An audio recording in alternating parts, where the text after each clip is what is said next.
Welcome to another version of the DFS Army Flex Network simulcast Waiver Wire podcast, brought to you this week by our friends at cutthecordstreams.com. What the heck are you waiting for? Cut the cord. All right, let's take a look at our friend Shane there. Hey, Shane, how you doing? What's going on? If everybody remembers from last week, our friend Shane Seeley from the Flex Network is going to be with me every single week doing this waiver wire podcast. Last week we got a lot of great feedback. Shane, a lot of your takes and the bid amounts that you recommended to people. I got some feedback saying that you were right on point, and a couple people actually tweeted me saying a couple of your bids beat out their league mates by $1. And isn't that the best feeling? There you go. That's like the greatest feeling in the world. Yeah. I mean, I ended up getting a few of the guys, like some of the top guys in some of my teams. Yeah. Who were the guys, and did you play any of them this week? Did you have the nerve? No. I was kind of lucky. Like, it's funny. Talk to me in a week, and now I'm probably going to start having to play some of these guys just because, man, it was a tough week with a lot of these injuries, right? But on one team, I was able to get both Marquise Brown as well as Terry McLaurin. And so I didn't end up having to play either of them. But man, Terry McLaurin, he's a real deal. I saw, actually, I know this is a bit of an aside, but I saw a tweet just today where somebody was saying, if you could trade Terry McLaurin for a 2021, this is in Dynasty, and then plus, would you take it? And I read about 10 comments, and everybody's like, yes, absolutely, yes, absolutely. But then I'm looking back, I'm like, really? Like, I know that next year is going to be a really crazy running back class for the 2020, but a lot of the time, people just love the shiny toy. If you can have a receiver that you can plug into your lineup, which I think Terry McLaurin is one of those guys, I would say he's worth a first-round pick next year. I mean, in the DFS Army rankings, I had him at 13 overall heading into draft season. Mm-hmm. I knew you didn't have to take him there because he was going in round 3. I mean, he's 130 targets he's going to walk into this year. And then, of course, he is going to get only more targets when his college quarterback, Dwayne Haskins, takes over. But that's a good starting point. I mean, last week was waiver wire week 2 was all about the wide receivers. You spent a lot of money on wide receivers. This weekend is a rare weekend as there was a lot of QB carnage. Drew Brees is out for 2 months. Ben Roethlisberger is out for the season. I mean, how this affects all the ancillary players, I don't know. But this is going to be, even in one QB leagues, people are going to the waiver wire. Start off with, tell me your top 2 QB targets in one QB leagues. Let's not even talk Superflex, because we know in Superflex, anyone with a pulse will go after. Yeah. So you're talking about the guys playing between like Mason Rudolph and Teddy Bridgewater? Yeah, because obviously, if Jimmy Garoppolo or any of those guys, let's talk about the guy who lost, one of those 2 guys in like Garoppolo and Andy Dalton, and those players are on the waiver wire. How much are you bidding on them in a 1 QB league? In a 1 QB league, I mean, if you had Drew Brees and he went down, or you had Big Ben and he went down, the thing is that for the most part, guys aren't really like. There's still just so many guys out there. Like Marcus Mariota might be hanging out there. And yeah, I know he's dealing with, I think, a leg issue, but it looks like he's going to be fine. I would, for a quarterback in a 1 quarterback league, even in these conditions, maybe 5%. Well, let's say your team is, you have a good team and you just lost your QB and you just want to make sure. I mean, there's going to be guys that try to cock block you on the waiver wire and try to pick up players so you can't get them. So, I mean, you just want to make sure you get that QB that you want. You're not going to go more than 5%. Like, what do you think is the bid that just gets it done? It gets it done 10%. Yeah. Okay. Like, that'll get it done. If you're desperate and you want to spend 10% of your FAAB, right, go and spend 10%. Because wouldn't you be pissed if you spend 5, if you put in 5, someone else puts in 6? Because there's going to be a guy that lost Ben and there's going to be a guy that lost Drew Brees, and they're both going to be wanting the higher ranked QB.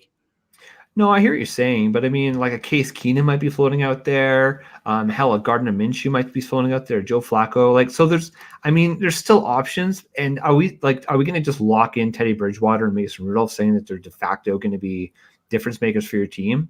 Like Jacoby Brissett might still be out there in these 1 quarterback leagues. Okay, so to me, I would rank like a Jacoby Brissett, a Mason Rudolph, a Teddy Bridgewater, all kind of in that same category, because they're all guys.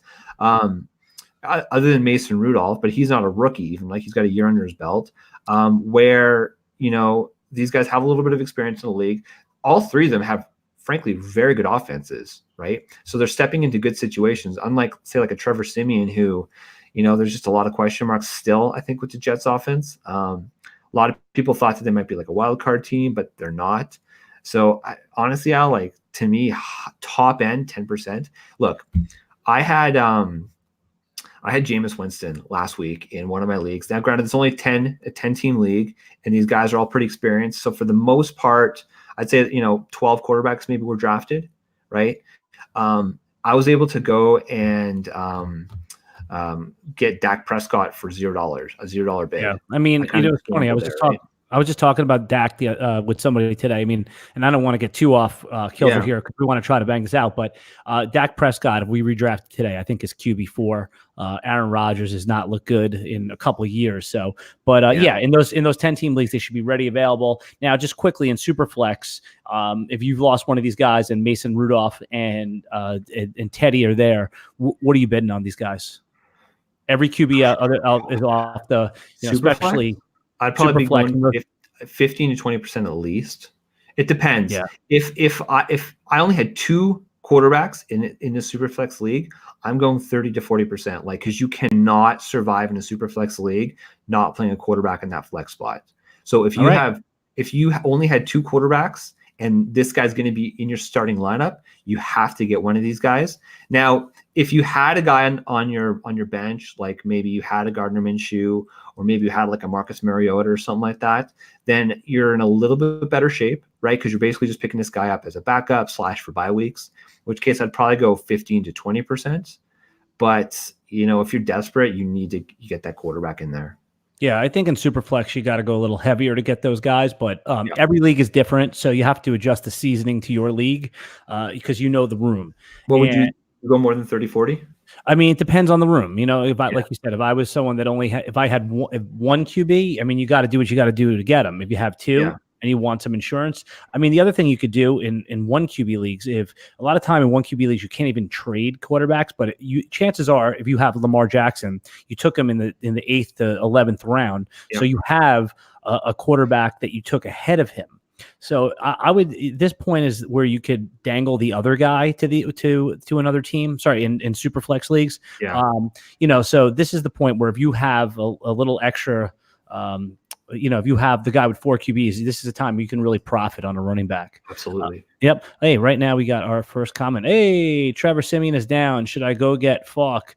Play the song. Yep. I mean, if Trevor, we're not watching the game while we're doing this, but if Trevor Siemian is down, my guess is, I guess you can go get Falk right away, but the Jets will have to bring somebody in because that's just getting ugly. Wow. Should the Jets just tip the king? I mean, are you a chess guy at all? Do you know the game of chess? Yeah, I enjoy chess. Yep. So, you know, the tip the king, you just tip it when you're basically giving up. Yep. Yeah. So do you think it's time for the Jets just to tip the king? I mean, it's still pretty early, right? Like, so what did they say? Sam Darnold's going to be out for another 2 weeks? Try 2 months. Weren't you ever in were you in high school and some kid got mono and just like disappeared for the whole semester? Like that's how used to happen. I didn't know it was that long though. Like, I remember people having mono, but I don't remember it being 2 months. But if the Jets are in that sort of situation, it's looking dire, man. Yep. Yeah. It's right here. Our friend Flex Matt says he's in the locker room. He is done. All right. Yeah. I mean, it could be over. All right. 6 weeks for Darnold. I think we covered QBs. All right. So last week was a waiver wire bonanza for receivers. Yes. Who were the receivers that look juicy this week? Who are you putting a bid on? Let's rip through these guys quick and then do some recommended bids. Okay. So I think the guy at the top of everybody's list is going to be Demarcus Robinson.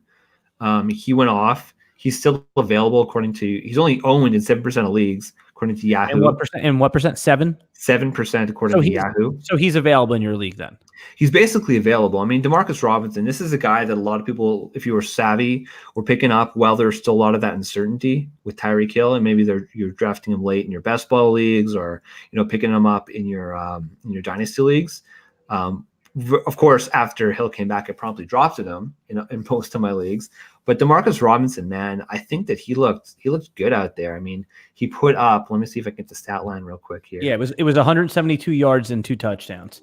I mean, and it's funny because like last week it was Sammy Watkins, and if you played Sammy Watkins expecting it's funny. We were on the podcast last week. I was advising people to sell Sammy Watkins, and I got some pushback and saying, "Why the hell? This is what you waited for with Sammy Watkins." So, and I certainly understood that take. But is this the time? Yeah, you grab DeMarcus Robinson. Just give me the percentage of FAAB. If you're one of these teams that say, your wide receiver 3 is kind of shaky. It's a boom or bust guy. It was a Deshaun Jackson. You lost him, or it was Alshon Jeffrey. What kind of dough are you putting on this receiver? Well, if last week was any indication of where people are kind of at, you're going to be needing to, if you want to get one of like the top waiver wire prospects, you're going to probably need to bid at least 20 to 25% of your FAAB.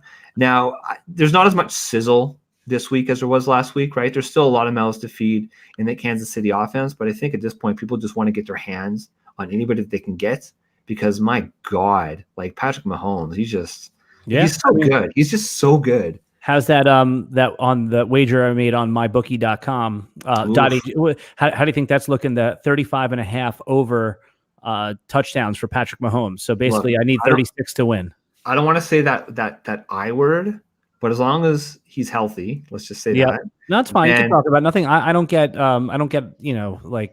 jinxed or anything like that. I mean, it's going to happen. What's going to happen for those of you? For those of you who are just tuning in for the first time, we made a rather large wager on Patrick Mahomes over 35.5 passing touchdowns. He's at 7 right now in the season. That means he needs about 2.3 for the rest of the season per game. Yep. So, I mean, we're looking good there. All right. Other waiver wire guys, James Washington, DJ Shark, McLaurin obviously you should go get him at this point at all costs. Terry McLaurin, let's go back to that. According to Yahoo, he's still only owned in 52% of leagues. But in all competitive leagues, he's owned. And the guy, you're right. I mean, if he's there, just do what it takes to get him at this point. He's a wide receiver 2 every week. I mean, we don't need to spend time on that. Okay, cool. The guy who's interesting to me is James Washington. Yes. And the reason is because James Washington played in college with Mason Rudolph. Dante Moncrief, which I'm really going to give it to you very bad for, that was your flex play. I'm really going to make you suffer on that one on Friday. But Dante Moncrief is just not good. He keeps dropping passes.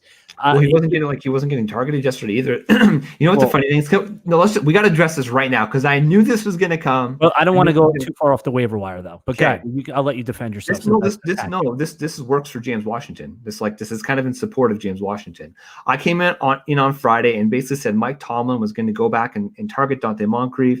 He's a free agent that they went after in the offseason. He's a veteran. He's shown that he can do it in the league. I thought that he'd get a second chance. I was gravely mistaken. Well, he's just not good. Well, But Mason Rudolph, he went to college with James Washington. I think James Washington is a sneaky play. I would be bidding a little bit more than aggressive on him, because everyone had all these high expectations for Juju Smith-Schuster, but he didn't. A lot of those reps came with Big Ben. So I like James Washington. I think you get him for like $13, 12 or 13% of your budget if you want to make sure it goes 16, but you might be able to get him for single digits too. But that's someone I definitely want to pick up in a lot of my leagues or trade for. I actually have a dynasty trade on the table right now. Somebody wants to give me James Washington and Dion Lewis, which is obviously a throw-in for Manuel Sanders. What do you think about that dynasty trade? You're getting James Washington? Yeah. For Manny Sanders, though. Manny Sanders is no joke, man. He's good, but I mean, he's getting in dynasty. I'd want James Washington right now. All right. Yeah. Well, then maybe I'll have to do that. Yeah. All right. And then, DJ Shark, this has been I've been pushing DJ Shark for a while. And again, I've gotten a lot wrong this year, but DJ Shark is one of my victory lap guys. And I'm not ashamed to take those victory laps. He is a toe tapping machine. You know how who was some of the best toe tapping? DeAndre Hopkins is probably DeAndre Hopkins. Well, there's always that Julio Jones toe tap in the Super Bowl. But I'm just talking about consistently. DeAndre Hopkins is a toe tapping machine. Yeah. DJ Shark, I think, is on that level of sideline catch. At LSU, he was a toe tapping machine on the sideline. He just didn't get an opportunity last year. Mustachio is looking for him left and right. I mean, I think that you should go get him too, pretty aggressively. I think $14 gets it done. What do you think?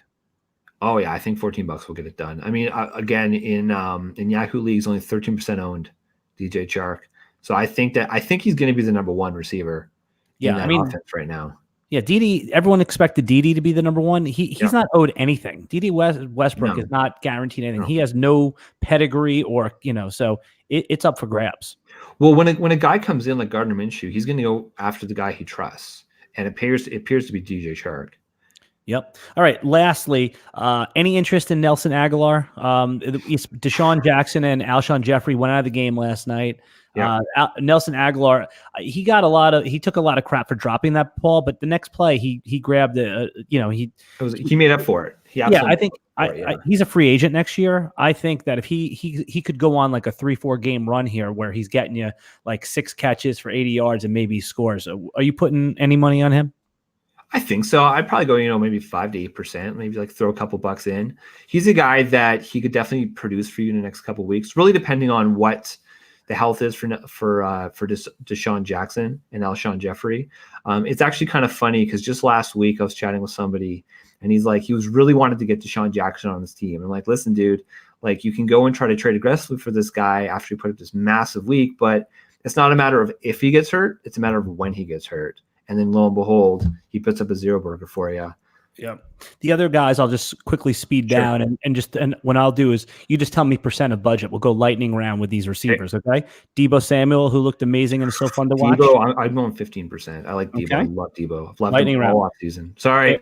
Yep. No, that's cool. I like it though. I love Debo so much. I love Debo. I know you do. So and that's why I sent him out for JJ Arcega-Whiteside. He got a heavy snap share after the 2 big receivers went out. I mean, you could probably get him for $2 or $3. Are you interested in him? Yeah, I'd say $2 or $3 is worth kind of stashing. Look, Jaws is beast. I think that the next year is really when he's going to come to his own. But if Alshon Jeffrey's out, he's going to be the replacement. And yeah, I'd put a couple bucks in for sure. Yeah, and if your league allows $0 bids or if not $1 bids, I'd put a buck on Devin Smith, the Jets' second-round pick, who's now on Dallas. He caught a touchdown last week. He's one of the fastest guys in the NFL. Michael Gallup is going to be out for about 2 weeks to a month. Devin Smith is going to move into that number 2 role. Dak Prescott likes him. He said really good things about him in the last couple weeks. I think that's a really good play in sharper leagues. Put a buck on Devin Smith. I think that's it for wide receivers. We're going to move on to the running backs. Yes. All right. So who's your top running back ad? Give me your top 2 guys, then we'll talk about them for a minute. Well, okay. So it's not a lot of sizzle up there. It was obviously going to be Jalen Samuels if James Conner, if the news was bad, but it's not looking like James Conner is going to miss any time. But I would still go out and put a couple bucks, probably like upwards of 8 to 10% of Jalen Samuels. I mean, he's probably owned in most leagues, don't you think?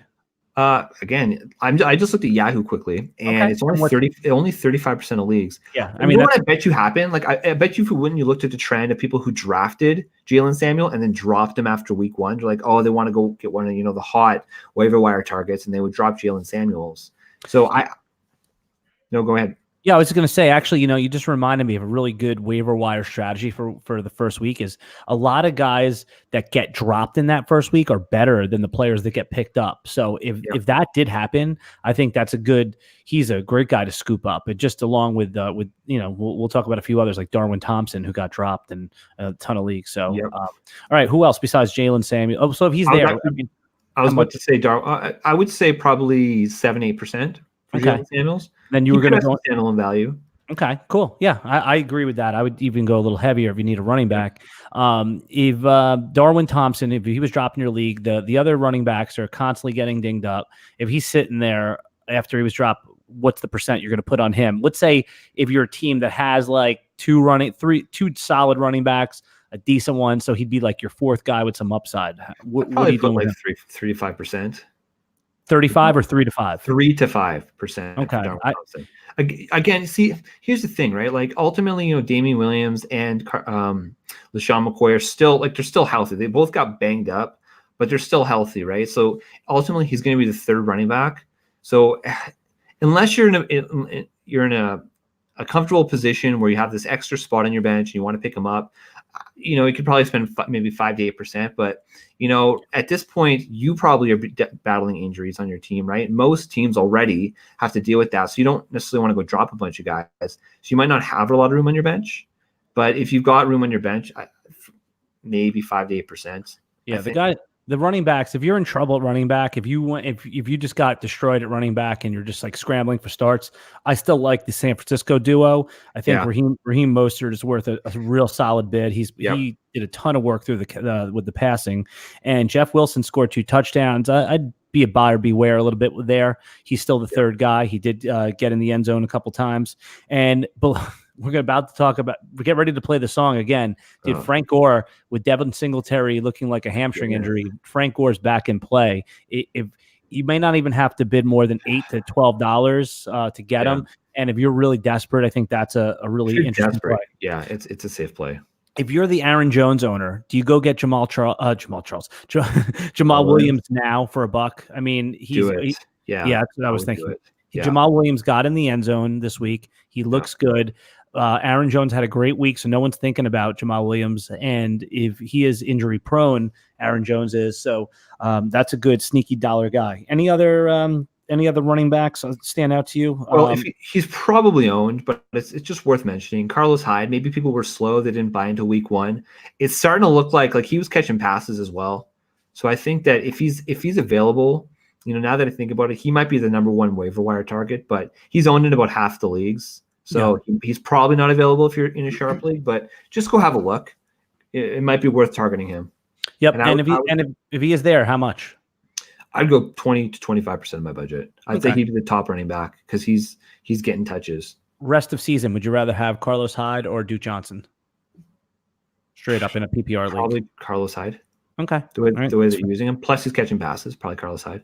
That's fair. The other running backs that I thought are worth just taking a look at, depending on, Jordan Wilkins on the Colts had a touchdown.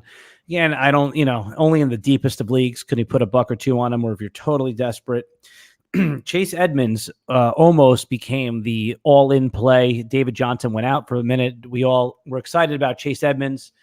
Yes. Excuse me. And I still think he's worth picking up, especially for the David Johnson order. Now, it's easy to say, pick this guy up, pick that guy. You can't stash everybody. A lot of benches are only 5 or 6 deep, and you can't hold everybody. But if you're the David Johnson owner, that was scary enough for me to want to go get him if you have the space, and I would put $7 on him just to try to get him. It's kind of funny because I actually tried to drop Chase Edmonds to pick a player up, but I didn't end up getting the player. So I had Chase Edmonds on my bench, and I'm like, yes, I'm actually going to get to use him because he was a guy that I actually targeted quite a bit because I like Chase Edmonds a lot. I think he's a really talented player.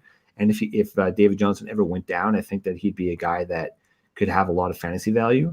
But yeah, he's worth a stash as well. Okay. Most people, and I think that puts a bow on running back. Yeah. If there's anybody that we didn't talk about and you want to hear about them, tweet at us. We'll get to them. We're trying we're running at 22 minutes. We're trying to get this done in the next 8 or 10 minutes because we know that nobody has time. They just want to get the information quickly on the Waiver Wire podcast. And we're happy to provide as much analysis as possible. As you can see here, just tweet at us at Seeley_Shane or at Alan Seslowski, aka Season Long Says, and we are happy to answer your waiver wire questions, especially in the Slack chat. But Shane is very generous with his time, and he will, or you could do at Flex Network 1. Is it at the Flex Network? The Flex Network 1, and we will get back to all your waiver wire questions. All right, moving on. Chances are you are in trouble at tight end. You either drafted OJ Howard, George Kittle's underperforming, you lost Hunter Henry. Nobody's doing well at tight end except for the Travis Kelce owner. The Evan Ingram owner is fine. Ertz is fine. Mark Andrews, you're chilling. And Darren Waller, you feel pretty damn good. The rest of them, you're Delaney Walker, you're like fine until the wheels fall off. If you've been playing Greg Olsen, you feel decent about it. But there's a couple guys that surfaced as options this week. Are you picking up Will Dissly if you're in tight end hell right now? Oh my God! If you're in tight end hell, you kind of have no choice, right? But man, we've been swindled by these Seattle tight ends in the past, and he's going to go and have a good week like he did this week, and then next week he's going to go get a zero burger for you. So it's only if you're absolutely desperate. One guy that I was actually able to get in our 2 tight end league, because I had Hunter Henry in that league, was Noah Fant. and he might be still available. And I would rather have like a Noah Fant, who I think, they drafted him, and I think he's going to be, as he gets more experience, he's going to be more and more in tune with that offense. And I prefer that. Joe Flacco loves his tight ends. He always has. Yep. And we saw that this week. He put up an okay line. What was his line this week? I didn't pay attention to I think he got about 9 points in You'll take it. league. Yeah, so you'll kind of take that. It's like it's not sexy, but listen, you just don't want to get a 0 in your tight end position at this point. Yeah.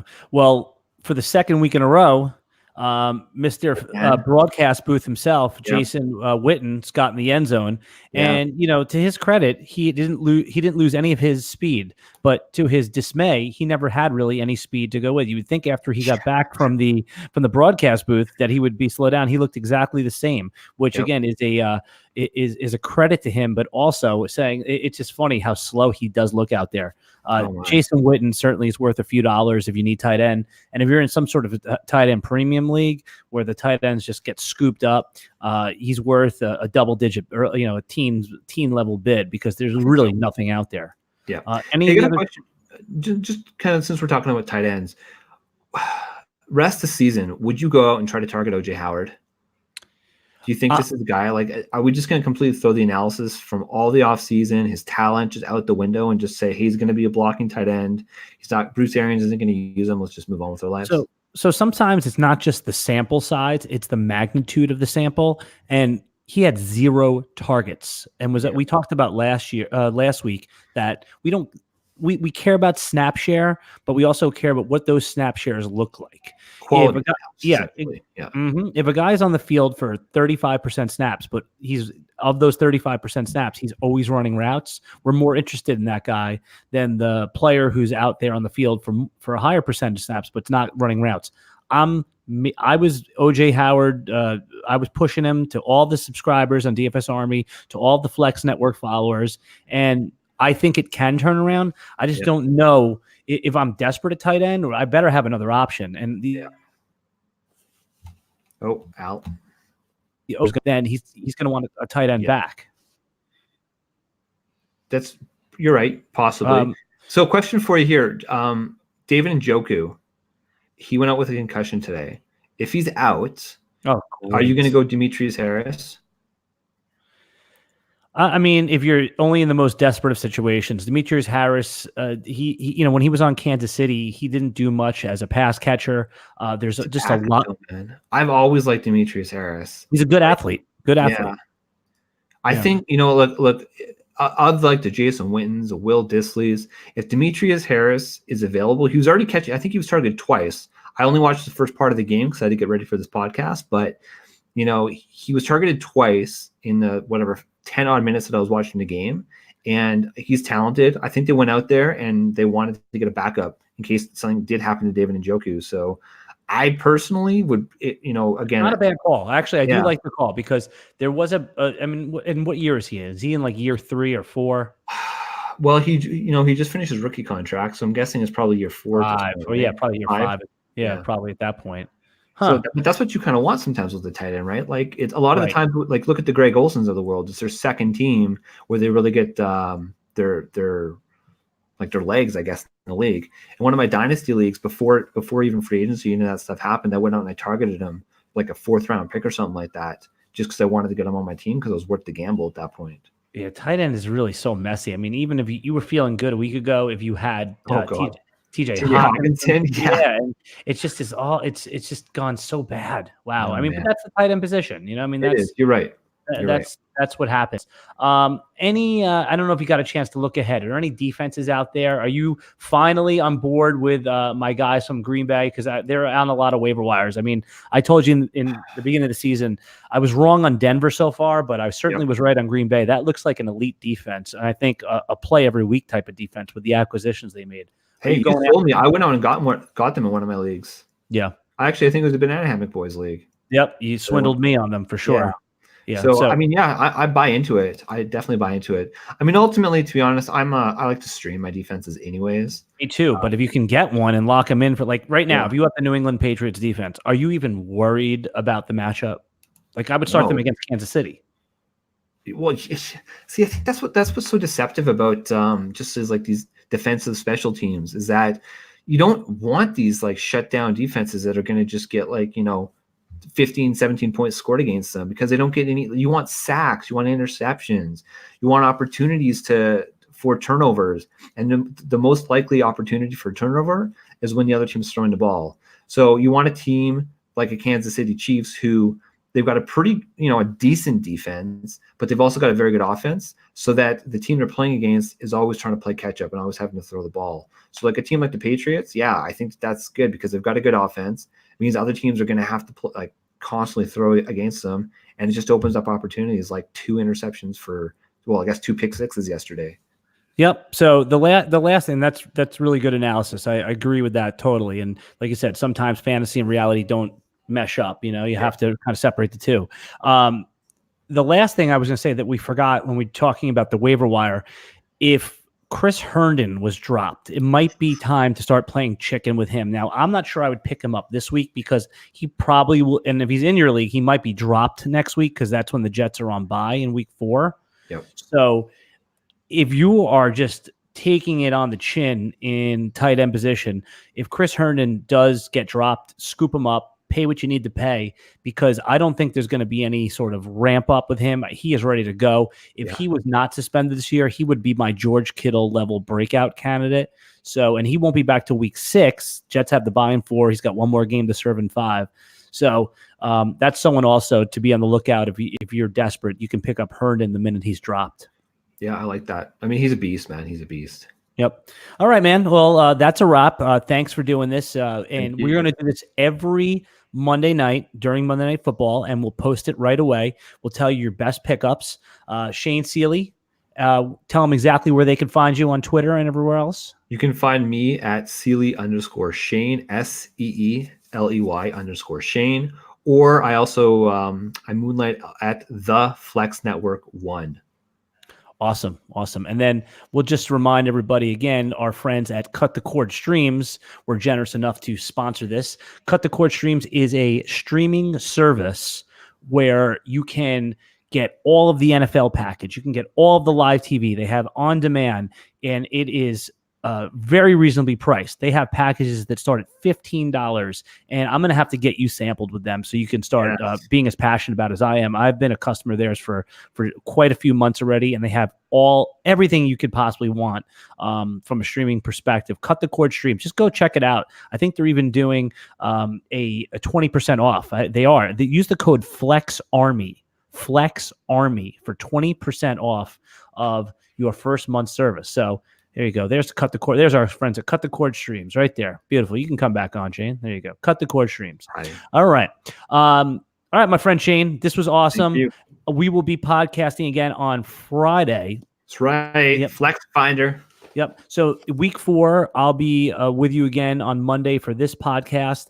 And the following Monday, I might be traveling. So you may have to hold this one down if I'm not back in time. Right. I'll be in transit. But you're in good hands, people. We'll talk to you soon. Peace and love. Peace.